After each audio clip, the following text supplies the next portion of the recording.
বাইডেনের আটকে দেওয়া বোমা ইসরায়েলকে দিতে চাচ্ছে ট্রাম্প। এতে ধারণা করা হচ্ছে ট্রাম্পের এই সহযোগিতা পেয়ে আবারও ধ্বংসাত্মক হয়ে উঠবে ইসরায়েল। পূর্বের তুলনায় কয়েক গুণ বেশি শক্তি নিয়ে যে কোনো মুহূর্তে হামলা করে বসবে যে কোনো দেশের উপরে।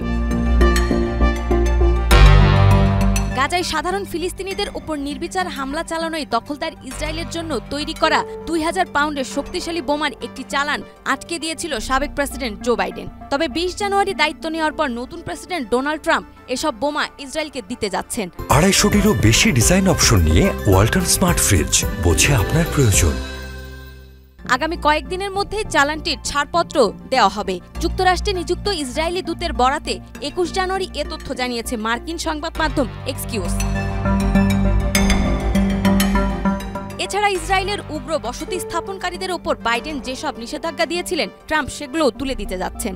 ফিলিস্তিনের দখলকৃত পশ্চিম তীরে দখলদার ইসরায়েলের অবৈধ বসতি স্থাপনাকারীরা সাধারণ ফিলিস্তিনিদের ওপর প্রায় হামলা চালায়। এসব হামলা বন্ধে উগ্রপন্থী এসব ইসরায়েলের ওপর নিষেধাজ্ঞা আরোপ করে বাইডেন প্রশাসন।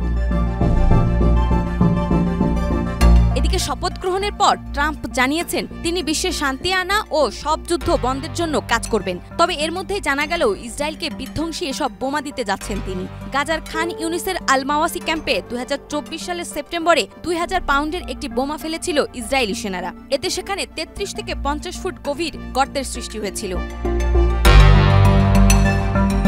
ক্ষমতায় বসে প্রথম দিনই এমন নির্দেশ দেওয়ায় খুশি ইসরায়েল। ইসরায়েলের এক মুখপাত্র বলেন, ডোনাল্ড ট্রাম্পের দিক থেকে বন্ধু দেশের প্রতি এটিই সর্বপ্রথম উপহার।